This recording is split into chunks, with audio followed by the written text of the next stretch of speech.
Bonjour tout le monde, bienvenue à cette nouvelle vidéo de TW 2016 édition ECW 1996. On va débuter notre troisième semaine du mois de mai 1996. Nos champions en ce moment, champion du monde avec un prestige de A+, wow, avec 4 défenses de titre, Steve Austin, qui en ce moment est blessé cependant, donc on ne l'utilise pas beaucoup. Nos champions par équipe, toujours les Pitbulls, 3 fois champions du monde avec 0 défense de titre et un prestige de C+, et Mikey Whipwreck, 10 défenses de titre, 2 fois champion avec un prestige de C+. Lors du dernier épisode, on a eu un Hardcore TV qui a fait un C+, en termes de notes. Tommy Dreamer et Stevie Richards ont battu les Public Enemy dans le main event. Taz s'est mis comme challenger pour le titre de Steve Austin. Rey Mysterio Jr. a battu Ultimo Guerrero qui a fait ses débuts à la ECW. Terry Gordy a battu Balls Mahoney. Et c'est ça, il y a eu le face turn là, de Stevie Richards qui a fait équipe avec Tommy Dreamer. Ensuite de ça, on a eu la semaine suivante un B- pour un show qui a vu Taz battre le Sandman dans le main event. Rob Van Dam a fait ses débuts en battant Little Guido. Et on a eu un combat, La Parka et Mikey Whipwreck contre Perry Saturn et Dean Malenko. On a eu un segment avec Chris Benoit et Taz. Benoit est tout ça dit comme challenger à cause qu'il a été injustement vaincu par Austin à cause de l'intervention de Terry Gordy. Et on a eu aussi Saturn qui a traqué La Parka après le combat par équipe. Tout ça pour mettre en place un Saturn contre La Parka au pay-per-view.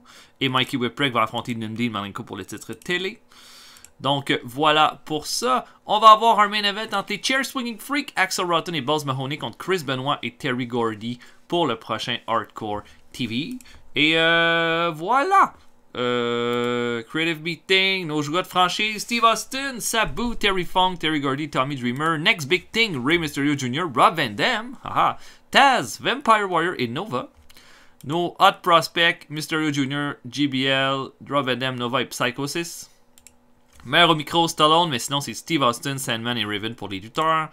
Et Showstopper, c'est Mysterio Jr., Sabu, Rob Van Dam, La Parka et Steve Austin. Général du ring, Malenko, Chris Benoit, sans surprise, Sabu, Terry Funk, quand même plus bas que je pensais, et Terry Gordy. Kiki Hot, Austin, Mysterio Jr., Pitbull No. 1, John Layfield et Chris Benoit. Et qui est pas hot, Terry Taylor et Too Cold Scorpio. On peut pas vraiment servir de Scorpio ni de Terry Taylor pour le moment. Et en déclin, Dory Funk, Terry Taylor et Rocco Rock. Et dans les perles, Dwayne Johnson, Chavo Guerrero, Devin Storm, Billy Kidman, Matt Tyson. Oui, je pourrais signer Dwayne The Rock Johnson, mais j'ai comme l'impression qu'il ne fitterait pas. Il fitterait pas avec le produit que moi j'essaye de faire. Mais voilà. Ok, donc ce qu'on va faire. On va faire les deux shows, le pay-per-view. Puis je sais que, comme habituellement, là, ce que j'ai commencé, c'est que une fois par mois, là, dans les autres séries, j'ai commencé ça, là, je vous offre le choix d'un lutteur qui pourrait occuper notre développement. Là, on va essayer de trouver un lutteur qui va pouvoir s'ajouter à notre roster principal. Donc, voilà, on regardera avec 3 choix de lutteurs après là, pour essayer de trouver quelque chose pour ça. Donc, voilà, je vais avancer jusqu'à Hardcore TV. Et puis, ben, on va y aller. Donc, à tantôt tout le monde. Ok, oh, excusez, j'ai commencé là, sans tout vous dire vos affaires, mais donc... Terry Gordy a amélioré le mood backstage en étant juste agréable à côtoyer. Bon, c'est le fun. Terry Funk donne des trucs de selling à son protégé Devon, des trucs de psychologie à son protégé Bubba Ray et des trucs de psychologie à Hawk Myers. Et là, notre backstage rating est à 83. On a toujours le problème de Devon qui est en conflit avec tout le roster.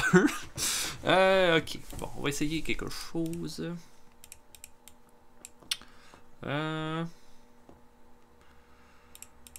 Bon. Un gars comme Pitbull No. 1, ça a l'air d'un bon gars, ça.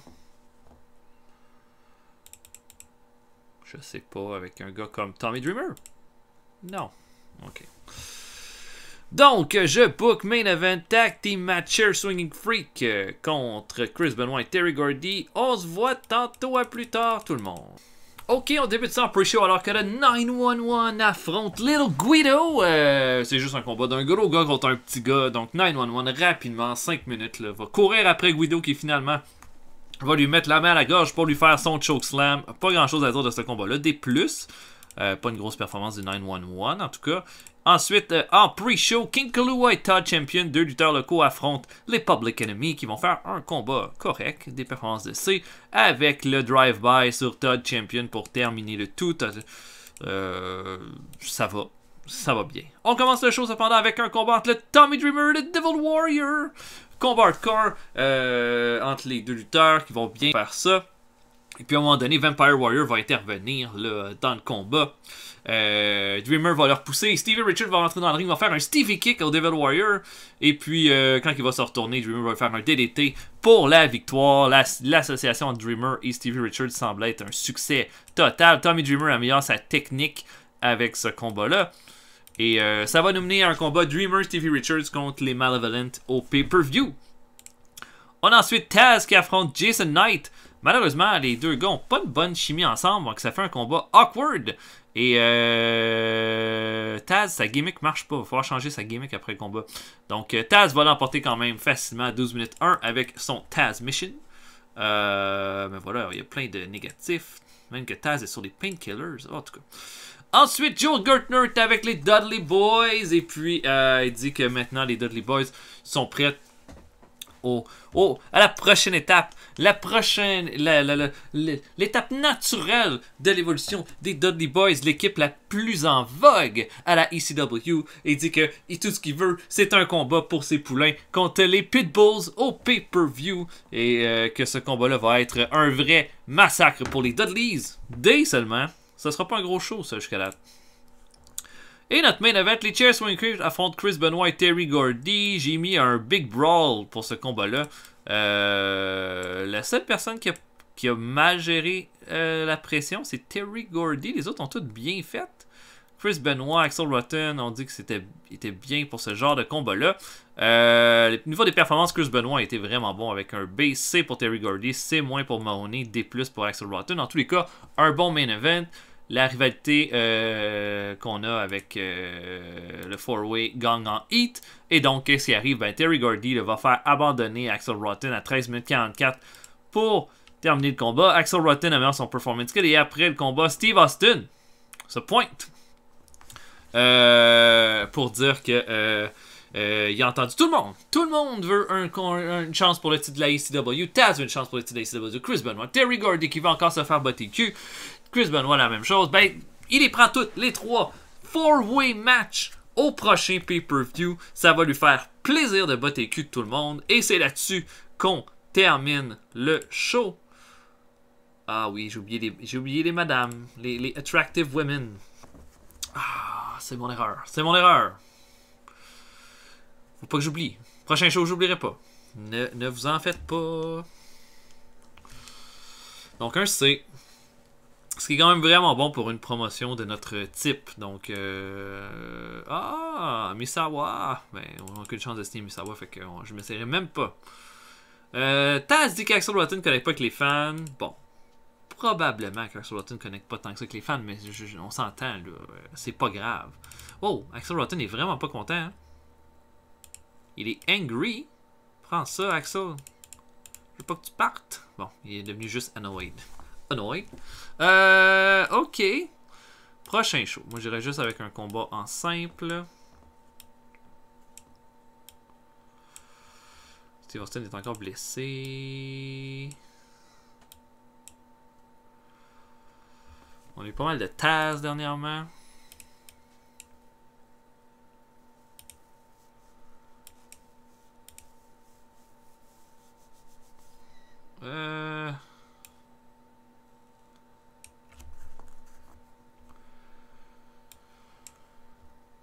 Bon, Terry Funk contre Big Dick Dudley. Là, vous me dites Big Dick Dudley pas prêt pour un main event. Mais je vais quand même faire ça. I've got a plan. En même temps, c'est pas obligé d'être mon main event, par contre. Pas obligé d'être mon main event.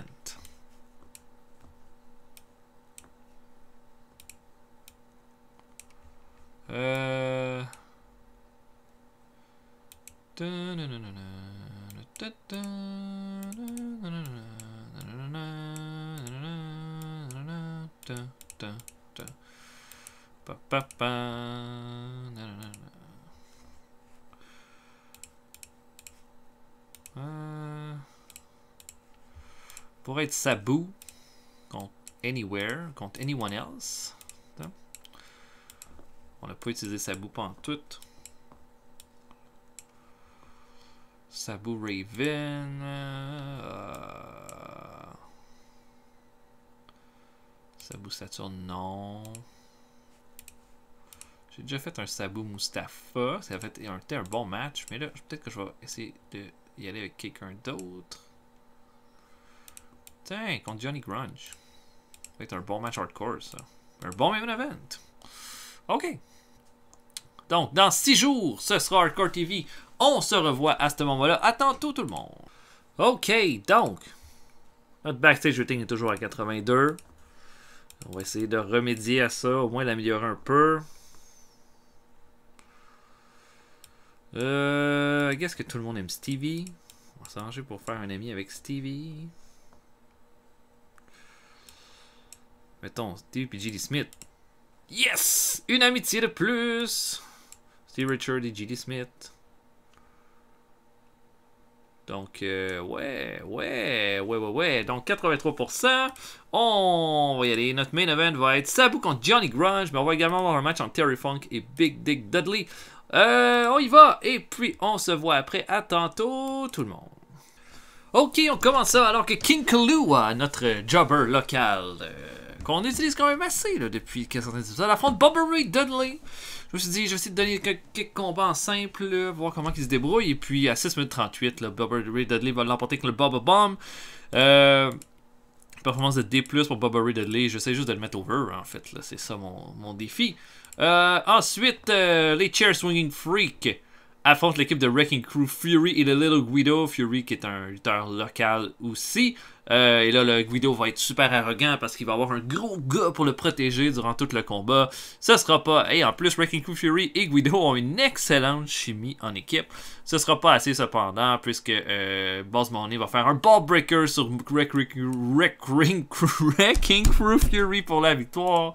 Et voilà, ça va se terminer avec un C-, ce qui est tout à fait bon. On ouvre le show alors que Terry Funk s'en prend à Big Dick Dudley. Un combat là, où est-ce que Big Dick Dudley là, va vraiment essayer de s'imposer sur Funk durant tout le combat. Sauf que Funk va avoir plus de cœur, plus de courage. Va terrasser Funk avec un coup de poubelle de la 3e corde. Et puis il va lui faire le spinning toe hold pour le faire abandonner. Sauf que Big Dick Dudley refuse sa victoire, attaque Terry Funk après le combat, il lui fait un chokeslam directement là, en bas du ring sur le ciment, et John Layfield arrive là, pour sauver Terry Funk, et là lui dit c'est quoi ton problème, blablabla. Bla, bla, bla. Big Dick Dudley et John Layfield vont s'affronter au pay-per-view, et Terry Funk va prendre un petit repos ce mois-ci, mais un bon B- pour ce segment-là, vraiment content. Oh. Ok, bon, ça c'était mon segment que j'étais supposé faire après le combat. Ça a été mal placé. On a un combat. Rob Van Dam et Rey Mysterio Jr. font équipe pour affronter Raven et Psychosis. Bon match de B-. Des belles performances là, pour Mysterio, Rob Van Dam et Psychosis. Raven, c'est lui qui est la moins haute. En tous les cas, là, ça va être un bon match avec plein de bons spots. Au final, qu'est-ce qui va se passer? Ultimo Guerrero va venir... faire une distraction à Rey Mysterio. Ça va donner la chance à Psychosis de faire son Sky Twister Press sur Mysterio pour la victoire. Et après le combat,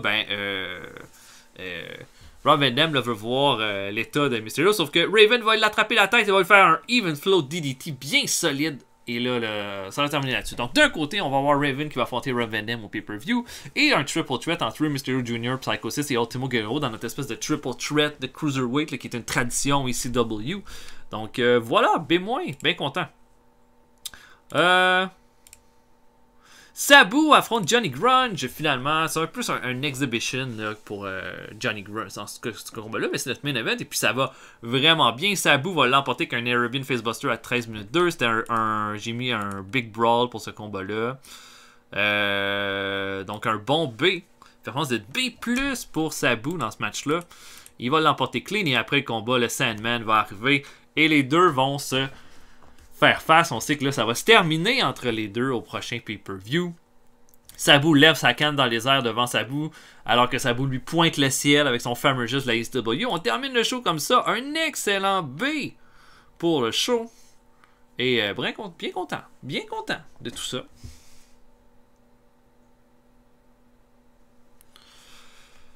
Et là, ça va être le PPV. Padapapapa.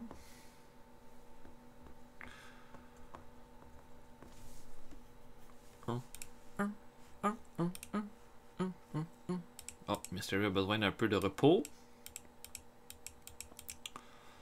Et un bon show, hein? Excellent show sur Hardcore TV là. En termes de personnes, on a eu plus de monde la dernière fois. On avait étonnamment moins de gens pour ce show-là, alors que, à mon avis, c'était une carte pas mal plus alléchante que le show de la semaine passée. Si vous permettez. En tout cas, c'est notre meilleur show du mois. Un de nos meilleurs TV shows, juste normal comme ça. On avait un bon Hardcore TV quand Benoît a battu Mike Awesome, le Sandman Sabu. Sandman Sabu, ça garantit presque qu'on va avoir un excellent match. Donc c'est WrestlePalooza. Juste être certain. Samedi, 3h, parfait. Donc je vais avancer jusqu'au pay-per-view. On va se voir après. À tantôt tout le monde. Ok, donc le show est ce soir. Malenko serait en need of a break. On l'a-tu trop utilisé? Où c'est qu'il a lutté, lui? Il a lutté... Ah, il lutte à la LHPW en même temps. Wow, on est en train de le vider, le pauvre. Il lutte à la USW en plus. Jesus. Ok. Ok. Bon. On va mettre Empire pour notre show. Oh, notre backstage rating a baissé. Ça veut dire qu'on a des gars. Oh, Malenko est pas là ce soir. Crotte. J'ai pas mon challenge. J'ai pas mon contender pour Mikey Whipwreck. Ok, Taz était sur les Painkillers. Oh my god! Il est sur les Painkillers puis il est renvoyé à la maison. Jesus. Ah, va-t'en rehab, man. Ah, je peux pas. Bon, une amende. Salman n'est pas content. Sabu est pas content. Fuck, man! Ça va pas. Ok, Terrific a dit des trucs de psychologie à son protégé d'Yvonne. Terrific a dit des trucs de singing à son protégé Bubba Ray. Trucs de psychologie à son protégé Mark Myers. Bon, wow, mon backstage rating est tellement rendu bas. What the fuck, man? C'est de la pure merde, ça. Ok, on va essayer de trouver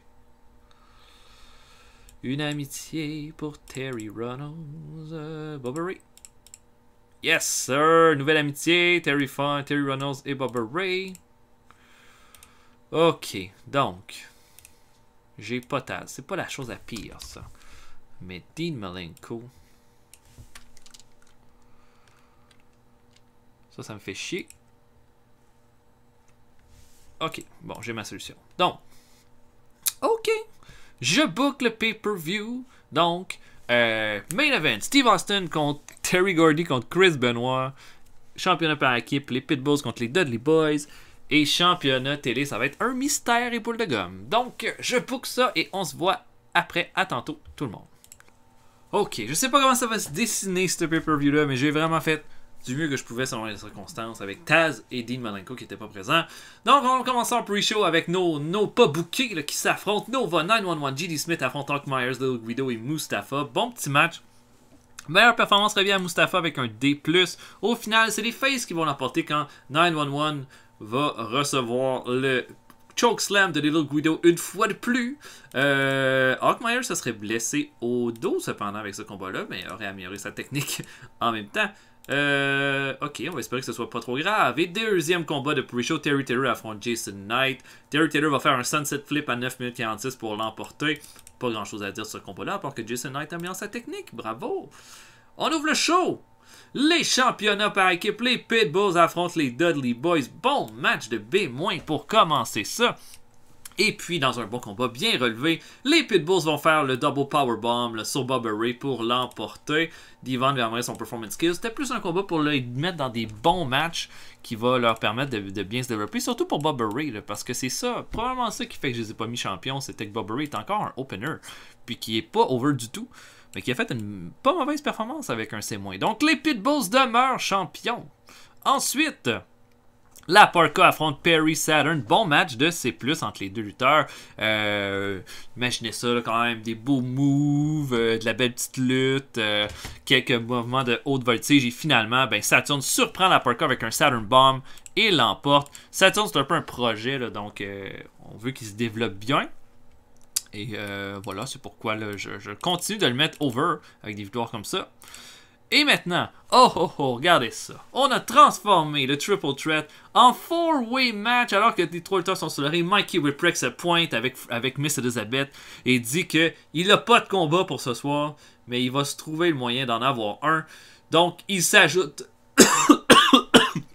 dans le 4-way et il met son titre de la télé en jeu contre les trois lutteurs masqués, Psychosis, Mysterio et Ultimo Guerrero. Ça donne un bon match, mais pour une raison X, c'est un combat hardcore. Je pense que c'est peut-être ça qui a... je sais pas pourquoi leurs notes sont aussi basses. Au lutteur comme Mysterio Jr. fait des C+, d'habitude, il a juste fait un C. En tous les cas, ça fait pas un combat horrible, mais oui, Mikey Whipwreck va faire le pin sur Ultimo Guerrero qu'un Franken Mickey à 11 minutes 13. Imaginez ça, c'est un spot fest, plein de beaux mouvements. Ça a été, je me dis, dans les circonstances, c'était le combat le plus logique que je pouvais faire. Donc voilà, j'ai pensé mettre le titre à Psychosis. Mais je ne l'ai pas fait, je l'ai laissé à Whipwreck pour ce match-là. Ultimo Guerrero a son performance skill et Mikey Whipwreck aussi. Voilà. Donc Mikey Whipwreck, 11e défense de titre. Très très bon. Et c'était lui le meilleur lutteur dans le ring. Oui, il voulait pas être dans des combats hardcore, je comprends. Grosse, gigantesque promo de Raven, en fait, qui se prépare pour son combat contre Rob Van Dam. Il dit que il était un tournant dans sa carrière. Les choses commencent à aller de son côté. Puis quand il a été dans le tag team match la semaine passée à Kurt TV, il a vu Rob Van Dam, il a vu un gars là, qui voulait sauter les étapes. C'est qu'un gars qui voulait se rendre jusqu'au bout, mais une chose qui est certaine, c'est que il est juste une étape. C'est juste une étape pour Raven, dans le sens que Rob Van Dam, un gars avec plein de potentiel, mais en ce moment, c'est le temps de Raven. What about me? What about Raven? Et on va les voir s'affronter plus tard, mais un excellent A. Combat par équipe, Tommy Dreamer, Steve Richards contre Malevolent. Bon combat de C+. Tommy Dreamer et Steve Richards ont une excellente chimie ensemble, sauf que, oh là là, une mauvaise situation en fait là. Steve Richards va tenter un Stevie Kick sur Vampire Warrior. Finalement, il va se baisser. Dreamer va le recevoir en pleine gueule, va se retourner et puis Devil Warrior va lui faire, le Vampire Warrior va lui faire un Impaler pour la victoire. Donc grosse victoire pour Malevolent dans ce match-là. Sauf que immédiatement après le combat, Richards regarde comment va son partenaire et pouf!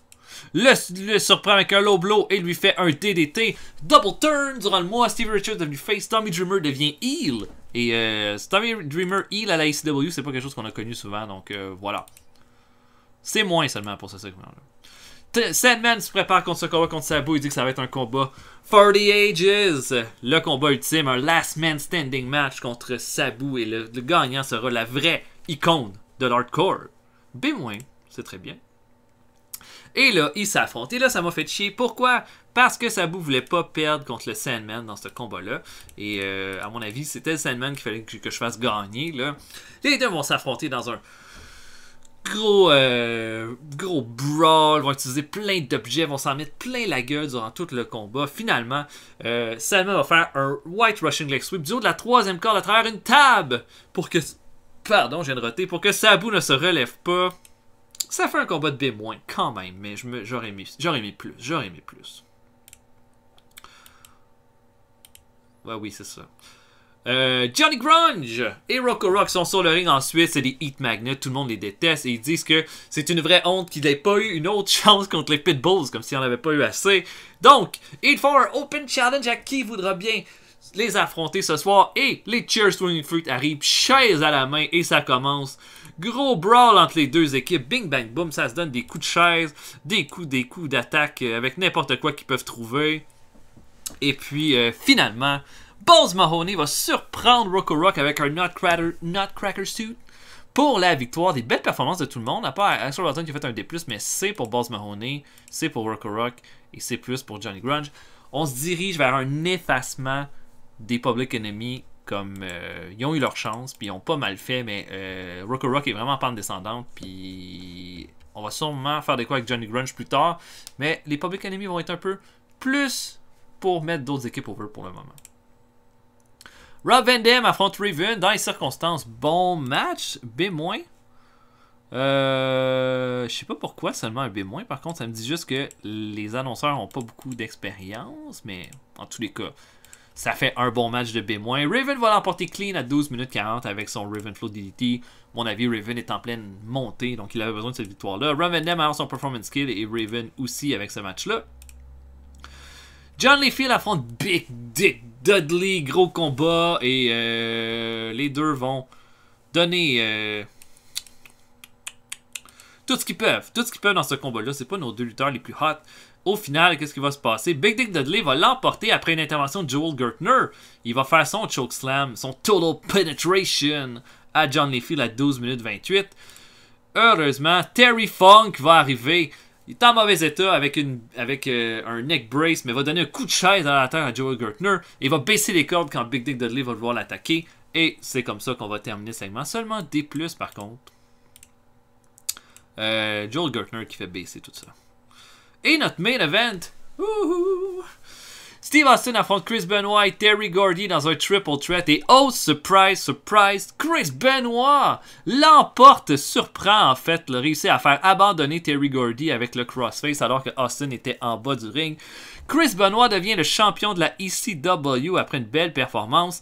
Et voilà, je pense pas qu'on s'attend. Je sais pas si vous attendiez à ça, mais moi, j'y vais avec ça. Chris Benoit, donc, qui devient le champion de la ECW. Un beau règne pour Steve Austin dans tout ça. Et notre meilleur combat de la soirée. Et ça fait B- pour le show.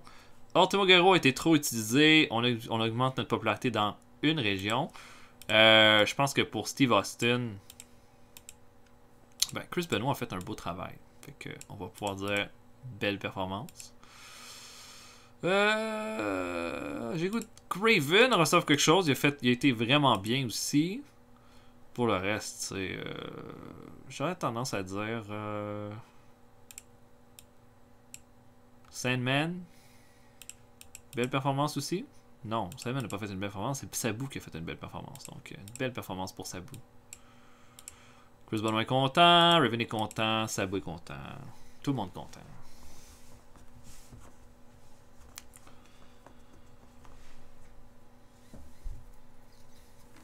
OK. Ben, dans les circonstances, c'était un bon pay-per-view. B-, c'est sûr que c'est pas le top, mais si Taz avait été là, si Dean Malenko avait été là, si Dean Malenko était là, je lui aurais donné le titre télé. Hein. Ah oui. On a eu 0.13 de rating pour ce show-là. 911 devrait apprendre à steller selon Raven. Ça, c'est vrai. Ça, c'est toutes des vraies choses.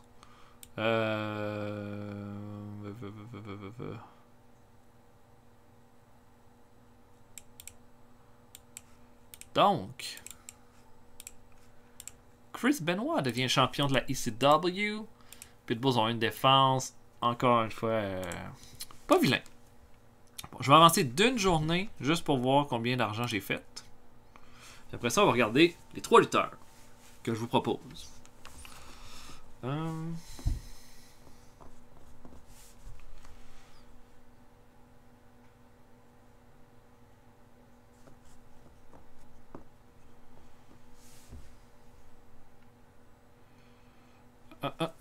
Allez. Avance. OK. ECW Defiance. Oh, en tout cas, ça va bien dans nos rivalités.